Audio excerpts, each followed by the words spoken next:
Today's forecast is FTWBROADCASTING. I am seeing double. It's a trap. Hey, what's up, everybody? AWOL here from FTW Broadcasting, and joining me, as always, on the FTW, this is number 4, by the way, is my boy Danny, MBD. How you feeling today on this most beautiful of Sundays? Well, I gotta tell you, I'm not feeling too great since you forgot to pay the space rent, and now you and I have to cast from your crappy Manhattan apartment and my awesome townhouse, respectively. So, what was up with that? Are you kidding me? Crappy? This place has got square footage in the hundreds. In the hundreds, is it under 200? And the rent is over 10 times greater, 200. You do the math. Well, we have our 4th format change of the show here. We noticed, you guys were going crazy about this segment, and Danny and I wanted to change up how we're doing things. So I'm going to get right to it, Danny. I know you have some stuff that you want to talk about. I'm going to kick it right over to you. Okay, sure. The first thing I want to talk about, I've heard a lot of different things. You hear it from a lot of different people. Pre-order bonuses for games. Now, I have a number of different thoughts on this, and I'm just going to go off on a big rant, and AWOL, you might as well go, I don't know, walk a circle around your 200 square foot apartment or something, because I'm going to be at this for a while. Now, I understand pre-order bonuses. I understand bonuses for when you buy a new game. Basically, they're trying to counteract the used game market, and that is something I can respect, because when you buy a game used from GameStop, the publisher, the developer, they get nothing out of that. GameStop is the only one getting it out of there. Now, I can honestly say that I have bought used games, and I may buy them again in the future, but at this point, about 90% of the games I buy are digital download of some variety. So that I understand. I understand bonuses for buying the game new, provided they always carry through, and you don't have to pay anything extra for them. Now, that moving on, I am not a fan of different retailers giving different bonuses, because that's just causing me to make a choice I really don't want to make. And what if I want both bonuses? Your only option at that point is to buy a copy from both retailers, because very often they will not offer being able to buy the second bonus on its own. So I kind of hate that. I understand why the retailers are doing it, but if you really want me to buy something from you, how about you just lower the price? That's really going to get me to buy it from you. Amazon.com did a really nice promo where pre-order this game and we'll give you $20 off the next game you buy from us. And then I bought another game and $15, and they got me in a loop, and I bought 4 games in a row from Amazon.com just because they kept giving me that bonus. Now, that being said, let's talk again about what the pre-order bonus is. A lot of times, it might just be a different costume or a piece of equipment, and I think that's good with one flaw. If it's a piece of equipment, it better not be the best piece of equipment in the game. And my biggest example of how to handle this properly and how to not handle it is the Blood Dragon armor from Dragon Age and Mass Effect 2. Oddly enough, the exact same publisher handled it properly and handled it improperly. Now, the Blood Dragon armor in Mass Effect 2, you got it for pre-ordering Dragon Age. You get the Blood Dragon armor in Mass Effect 2. You get that armor immediately. You just have it right out the gate when the game starts. 1 minute into the game. It is the best armor in the game, arguably. I did not change it at all, and that just makes me sad. I hate not having an option to change armor, and it just kind of ruined a little bit of that character growth you get.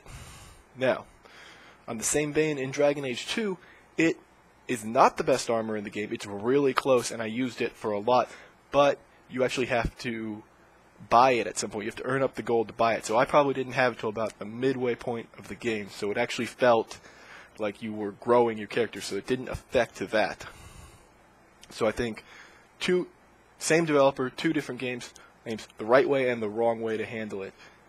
New items are good, but don't underpower them because they're useless, but don't overpower them because then you lose that growth, and that growth is really important, especially in any sort of RPG. And then I'll take another minute here and talk about Assassin's Creed Brotherhood and their pre-order bonus. I bought it from Amazon.com, so I got the special black armor. All it was, simply a cosmetic change. Looked really cool. I used it the whole time, but it's almost like it was tacked on to the end, because there were certain points in the game where you're not supposed to be in your armor, you're supposed to be in disguise, where if you had that DLC installed and you were using it, you would be wearing it even when you're supposed to be in disguise. And it kind of broke immersion, and then but sometimes it did and sometimes it didn't, so it looked like it was certainly something tacked on. And when something looks tacked on like that, I'd rather just not have it at all.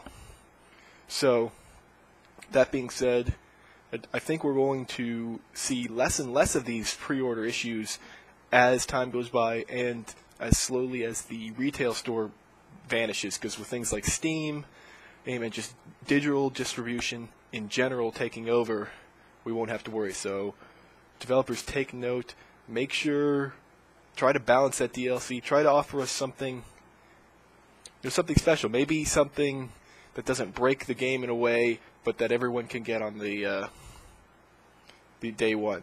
To go back to Dragon Age again, they did it right.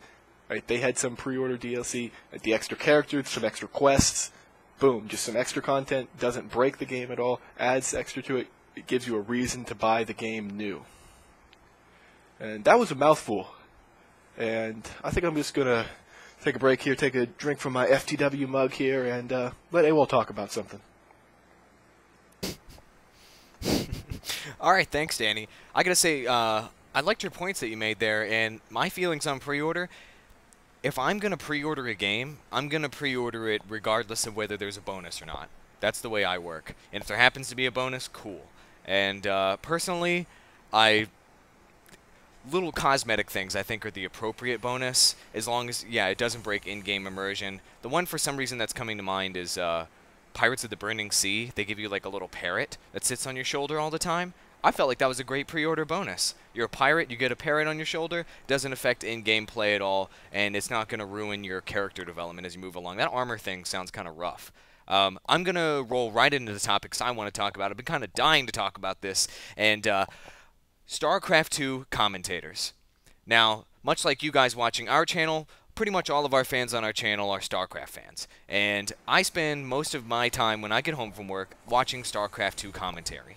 And why? Because I love it. I watch player streams as well. I just can't get enough for some reason. So I want to talk about the top 3 commentators on YouTube, StarCraft. We're talking about HD, Husky, and Day 9. Total Biscuit does have more subscribers than Day 9, but I'm not going to count him because he built most of his subscriber base on WoW. So, HD.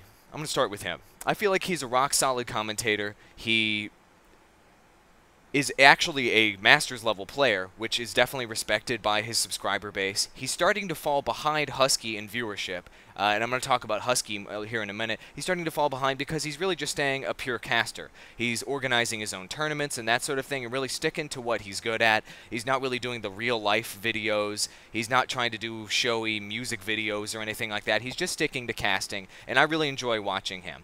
I'm going to get right into Husky, because I feel that Husky's doing some things right that maybe HD isn't if you want to look at the perspective of getting more subscribers. Husky's doing music videos. He's a lot more active on the game station, and Husky is the reason why I started casting StarCraft 2 in the first place. I started watching Husky a little bit, and then I started talking with Danny, and I feel, in my opinion, I think that Husky is the most entertaining StarCraft 2 caster on the internet. His game knowledge is pretty good, but really it comes down to an entertainment factor. And StarCraft 2, when I'm watching it on the internet, I want to be entertained. I'm not watching StarCraft 2 to learn a million new strategies. I'll watch strategy videos for that, and Husky does that very, very, very well.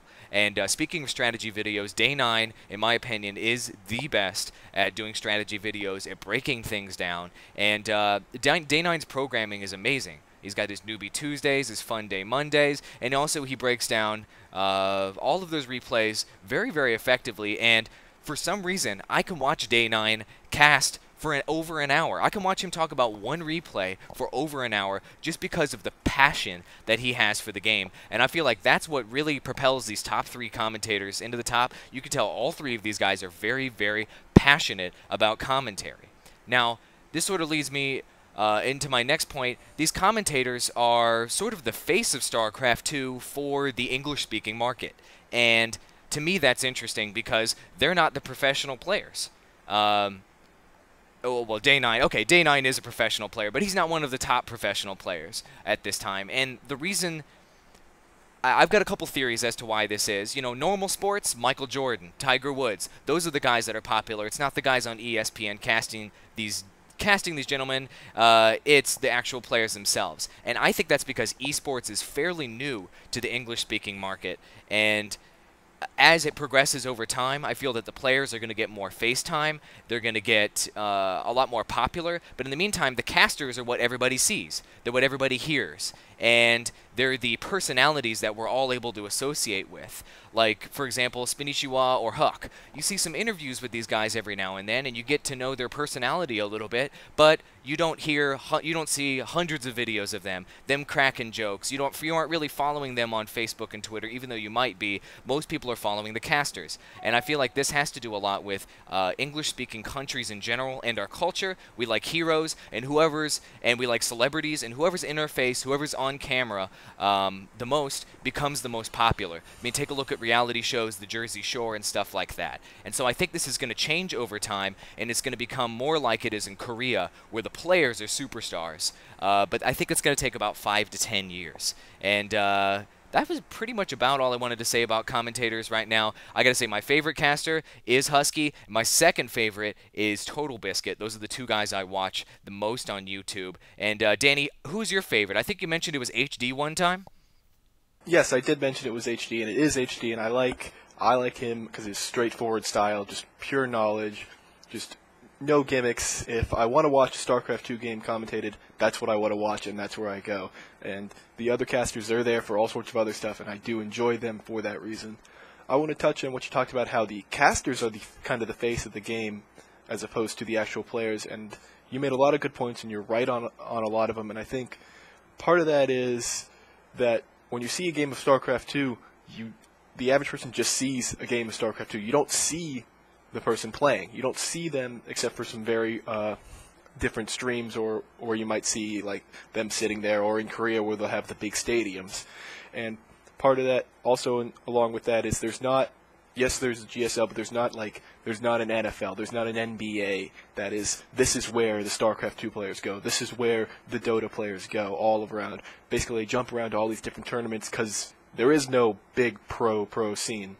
And you're right, that is going to change in about 5 to 10 years. So, and following up to, you see StarCraft 2, it takes a lot of watching one person play StarCraft 2. You have to watch a lot of the Little One's game to be able to see, okay, there's some Zerg, this is what's happening. Yeah, that's the Little One playing right there. At this point, you have to have a caster tell you, this is the Little One, this is Huck. And until because the average person cannot tell that's who that person is right away by looking at them, that prevents them from being the face. That's a really, really, really good point. Yeah, excellent point. And I think it comes down pro players, their casts or their live streams are becoming a lot more popular. But if they did live streams and they actually talked to their audience a little bit during those live streams, I feel like that would make a huge, huge difference. And their following on their live streams would just blow up. Because I think people really do have an interest in knowing more about these players, kind of what their personalities are like and that sort of thing. And I think that's a big reason why Huck, for example, is so popular in English-speaking markets, and Liquid TLO. There's a big reason why those 2 guys are high up there. Obviously, they're great players. TLO's got a great personality on camera. Not to mention his gameplay is very, very interesting to watch. But whenever he gets on camera, he's great to watch. And Huck is a showman. He mothership rushes people at real tournaments during show matches just because he knows that that's what his fans want to see, and that's what players are going to have to do to kind of propel themselves from being a pro gamer to a freaking rock star. So anyway, this is sort of a format change for us, and yeah, I did forget to pay the rent on our storage space, but you know, it is what it is. So if you guys like the new format of the show, let us know what you want to see out of the FTW in the comments below, and really topics, format, whatever it is, just let us know below. Danny and I are just here to entertain you. So if you want to subscribe to our channel, we're going to put up the heart slide. You just click in the center of the heart. And if you want to check out our YouTube channel, we got a blue link down there in the bottom left-hand corner. And if you want to check out our other FTW views, click the green link down there in the bottom right-hand corner. Also, as always, in the video description below, there's a link to our playlist and all of the other places you can get FTW broadcasting. Thanks, MBD. My name's AWOL, and we'll see you in our next cast.